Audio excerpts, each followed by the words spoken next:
Assalamualaikum warahmatullahi wabarakatuh. Sahabat semuanya, apa kabar hari ini? Mudah-mudahan Allah Subhanahu wa taala senantiasa memberikan kita keberkahan di umur kita, keberkahan dalam kehidupan kita, keberkahan juga dalam bentuk setiap pekerjaan ataupun amal yang kita laksanakan. Sahabat semuanya yang dirahmati oleh Allah Subhanahu wa taala, Allah Subhanahu wa taala dalam sebuah ayatnya yang mulia menyampaikan, a'udzubillahi minasyaitonirrajim, ya ayyuhalladzina amanu ista'inu bis-sabri was-shalah innallaha ma'as-sabirin, yang artinya, wahai orang-orang yang beriman, jadikanlah sabar dan salatmu itu adalah penolongmu. Sesungguhnya Allah Subhanahu wa taala bersama orang-orang yang sabar.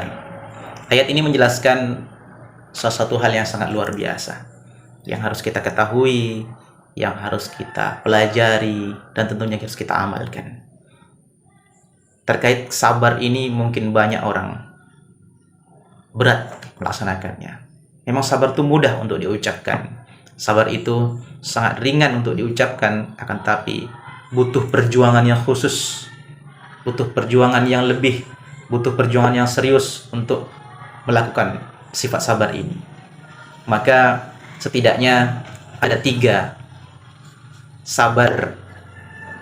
Yang pertama, sabar dalam melakukan ketaatan kepada Allah. Yang kedua, sabar dalam meninggalkan maksiat. Dan yang ketiga, sabar dalam menjalani kehidupan. Yang pertama yaitu sabar dan ketaatan Allah Subhanahu wa taala.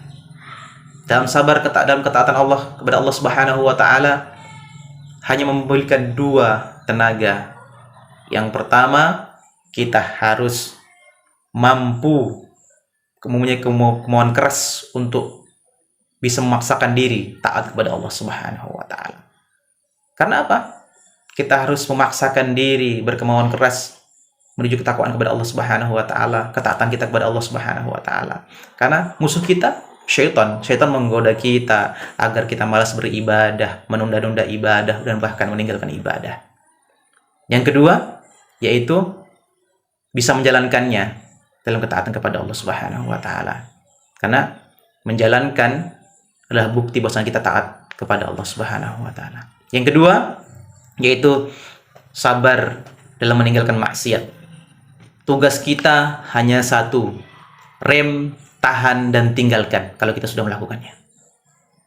Rem, tahan untuk tidak melakukannya, jadi yang belum pernah. Makanya meninggalkan maksiat adalah suatu hal yang harus kita pikirkan, yang harus kita ketahui bahwasanya maksiat bisa menurunkan kadar keimanan kita. Ya, al-imanu yazidu wa yanqus. Iman itu naik dan turun, yazidu bit ta'ah wa yanqusu bil maksiyah. Naiknya itu karena ketaatan kepada Allah, dan turunnya karena maksiat kita kepada Allah Subhanahu wa taala. Dan yang terakhir, ketiga, yaitu sabar dalam menjalani kehidupan ini.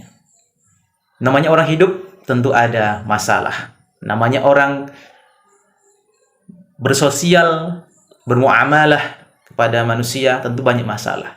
Intinya, kalau sabar dalam menjalani kehidupan ini hanya satu: menerima dengan segala apa yang Allah berikan kepada kita, menerima dengan apa yang Allah berikan kepada kita.